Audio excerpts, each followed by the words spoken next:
grade. It's time for some Super Kids. So have your workbook, have your reader, have your magazine. You might even want to grab that worksheet or turn to that so that you're ready to go. And you're going to need a pencil. So are you ready? Well, let's look at our word workbook for today. It's page 54. Okay, one of our kind of favorite ones, moms and dads. We enjoy these fun ones. It says use the pink words below to complete the crossword puzzles. So these would have been what our spelling words are. So it's always important to make sure we spell them the right way. And we want to make sure that we've got our B's and D's going in the right direction as well. So let's look at numbers 1 across. It says a letter's greeting. So I want you to look at the top there. There are two words that sound exactly the same, but mean two different things. So this word has 4 letters. It starts with the letter D. It ends with the letter R, but it doesn't have 4 legs. Did you figure it out? It's deer. D-E-A-R. Okay, so I put it in there, and then I crossed it off the list. Remember to do that, right? And then number 4 across, one or the other.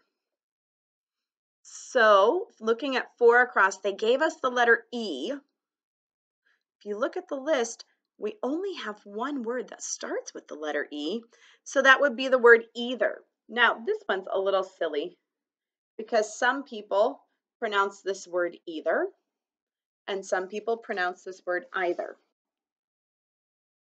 But since it's in our long E lesson, we're going to pronounce it either for right now. And if you say either, that's okay too.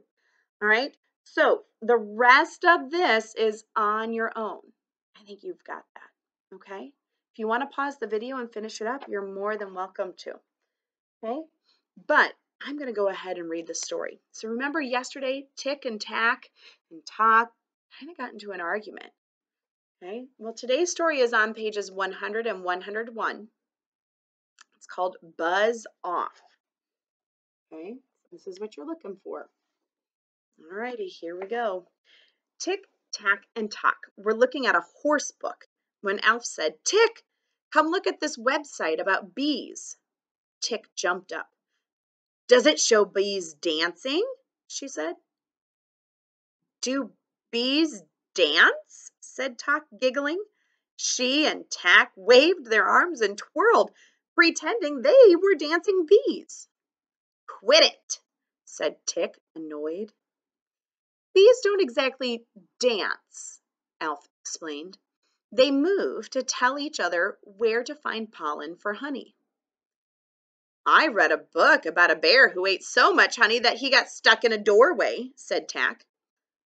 Let's find it, said Tock. Come on, Tick. Not now, said Tick. Stop telling me what to do. She stormed off.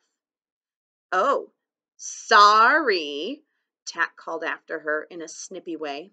We forgot that you and Alf are the important bee team. Tock and I will just buzz off. What's the matter with you guys? Asked Alf. Tick can be interested in bees and still be your friend too.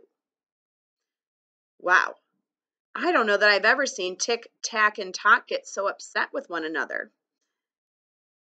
Alf certainly does not understand why these girls are having a problem, which is kind of normal. When you're the person on the outside, you don't understand.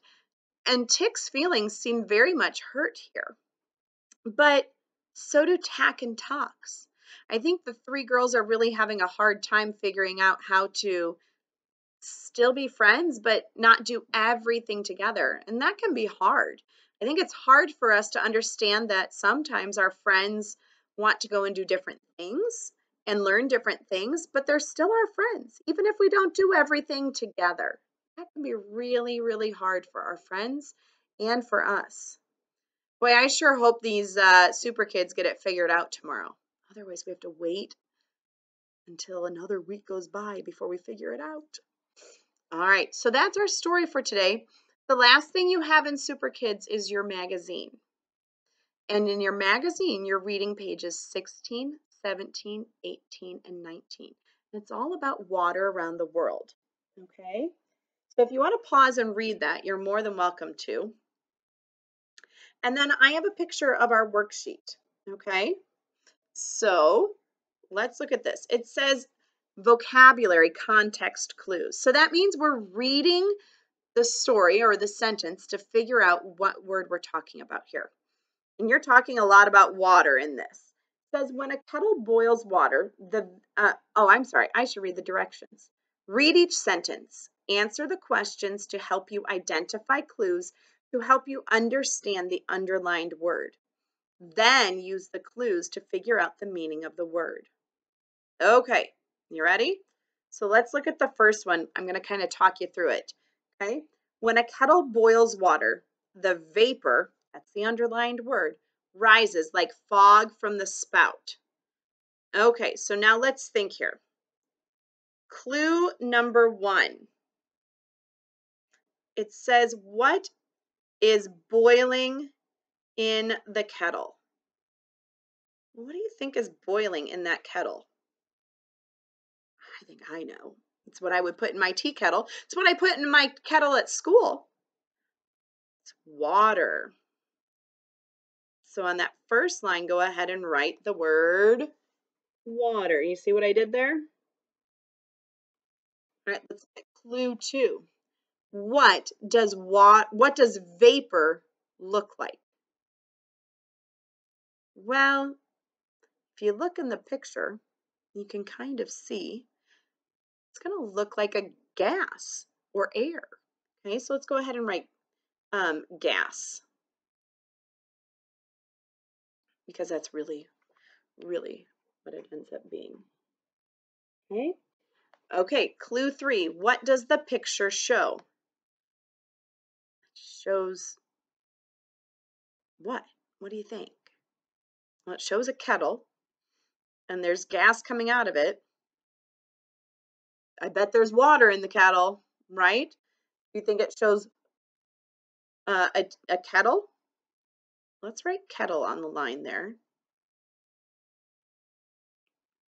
You got it? Okay, now let's use these 3 clues. Vapor must mean, well, go back to clue 1. It's got to be water. And vapor, it's a gas. So water, we can't use vapor. That's what we all want to use right now. We're going to use water gas. Okay? All right. And that really is what it is.